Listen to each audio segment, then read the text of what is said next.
Eu acho lamentável que a gente esteja tendo essa conversa sem uma preparação. Eu não sabia que hoje nós íamos tratar disso.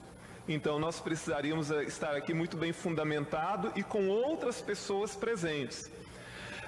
Eu apresentei um projeto no ano passado, um projeto em que, quando terminasse um governo e houvesse essa questão da equipe de transição, que isso fosse acompanhado por pelo menos 3 funcionários de carreira do Tribunal de Contas. E que o Tribunal de Contas desse o aval no final de qual é a real situação do Estado. De tal forma que acabasse com essa polêmica de que quem está saindo diz que deixou dinheiro em caixa, quem está entrando diz que está tudo falido, e a história é sempre a mesma. É assim nos municípios, é assim no governo do Estado, e não interessa quem seja que está entrando e saindo, é sempre a mesma história. Mas, curiosamente, o projeto foi dado como inconstitucional por essa casa. Não sei aonde é que estava a inconstitucionalidade de você oferecer transparência e um grande serviço à sociedade que, em meio a polêmicas como essa, fica perdido sem saber em quem acreditar. Nós não conhecemos as contas do Estado a rigor para saber exatamente o que é que pode ou não pode ser feito. Então, respeitando muito o deputado Guerino, uma pessoa que eu gosto muito, mas todo mundo sabe que o deputado Guerino é aliado de primeira hora do governo Paulo Artung e falou muito mais aqui na defesa do governo do que na defesa propriamente dita da Associação de Prefeitos. Nós precisaríamos ter aqui o contraponto.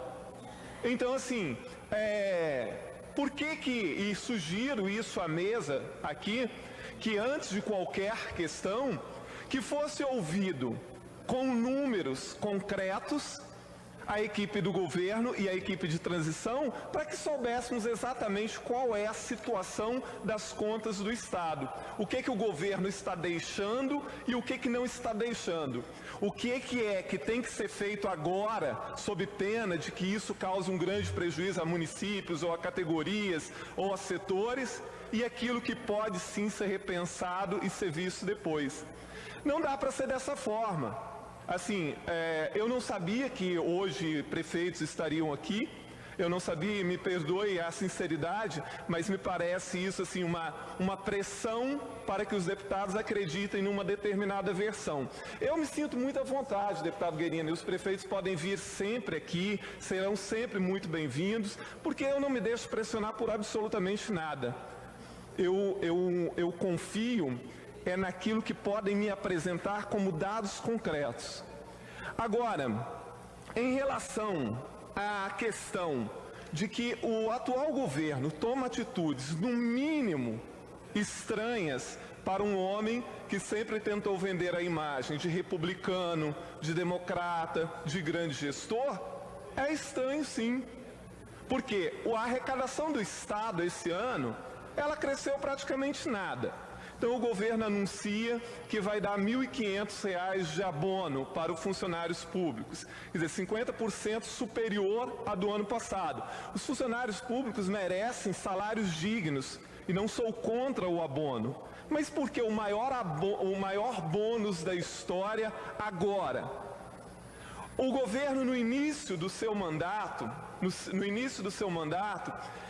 baixou um decreto proibindo professores de pedir licença remunerada para fazer mestrado e doutorado. Aliás, proibiu até licença sem vencimento. Vários professores tiveram que pedir demissão para concluir o seu doutorado e o seu mestrado. Agora, no apagar das luzes, o governo decreta um programa de incentivo a mestrado e doutorado com remuneração. Ora, aqui, e vão lembrar, porque o deputado Guerino participou disso, quando o Plano Estadual de Educação foi aprovado nesta casa, e então eu apresentei 33 emendas e que aquilo foi atropelado de qualquer forma. Então, assim, olha, vamos tentar negociar uma emenda, e a emenda que eu queria que fosse encurtida ali e que estava prevista no Plano Nacional, era justamente garantindo aos professores a licença remunerada. Então, assim, por que tudo aquilo que foi proibido durante um governo inteiro, no apagar das luzes agora está sendo feito? Isso não é normal, isso não é republicano, isso não é digno. Isso não combina com a imagem de quem tentou passar a imagem para o resto do país de grande gestor. Então, agora, sem fazer acusações, e eu não quero entrar em polêmica, eu acho que isso aqui não é nem um ambiente, nem um momento para isso, mas eu creio que nós precisamos ouvir, então, muito antes de qualquer coisa, quem pode apresentar os números concretos do que é que o que tem no Estado, o que o Estado está deixando e por que o governo resolveu, no apagar das luzes, fazer tantas coisas, assinar tantas coisas, assinar tantos compromissos e tantas despesas para o Estado. No caso do repasse do convênio para as prefeituras, por que tem que ser, se o dinheiro será repassado da mesma forma, por que precisa ser de uma vez só? Então essas coisas precisam ser explicadas. Então, assim, nós podemos, e eu sugiro à mesa diretora, que convide aqui um representante do governo, sei lá, o secretário da Fazenda, ou sei lá quem, que venha aqui explicar isso e nos mostrar em números quais são as condições. E que venha aqui um representante da equipe de transição para que a gente possa fazer um bom debate, para que a gente entenda, na base do concreto, o que está acontecendo. Porque é óbvio, se vem aqui um aliado do governo, vai dizer maravilhas sobre o governo, e que tudo pode ser feito, que está tudo maravilhoso. Então, mais uma vez eu lembro, né, se nós tivéssemos naquela ocasião aprovado o projeto de lei que garantisse o acompanhamento de funcionários de carreira do Tribunal de Contas nessa fase de transição, boa parte dessas polêmicas seriam diluídas, uma vez que o próprio Tribunal de Contas teria que dar o aval da verdadeira condição que o Estado se encontra cada vez que um governo deixasse ali e outro assumisse. Então essas são as ponderações que eu gostaria de fazer e mais uma vez eu digo, não sabia que hoje trataríamos desse assunto. Do contrário, nós deveríamos ter nos preparado muito mais para esse debate. Deputado Sérgio, longe de nós nos dirigirmos, e eu que já estive aqui por 2 vezes, a esse plenário para fazer qualquer tipo de pressão. Viemos trazer nossas preocupações.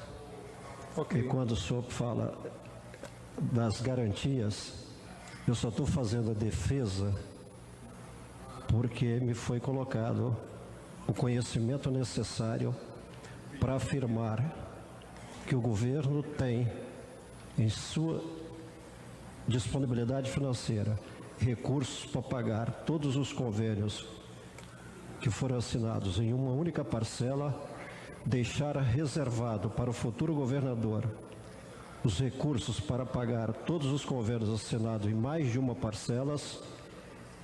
Então eu estou fazendo essa defesa porque a gente tem esse conhecimento e que também deveria ser dado a cada deputado, com certeza. Então, deputado Guerino, é isso que eu digo, né? Eu entendi o que o senhor falou e não estou desconfiando daquilo que o senhor disse. O que eu gostaria de ouvir e ver em números concretos aquilo que tem, aquilo que pode, aquilo que não pode. Por isso que eu digo, ouvir as duas partes e trazer isso em números concretos aqui, documentados, de tal forma que a gente tenha firmeza sobre aquilo que a gente precisa ou não fazer, seria fundamental. Muito obrigado, presidente.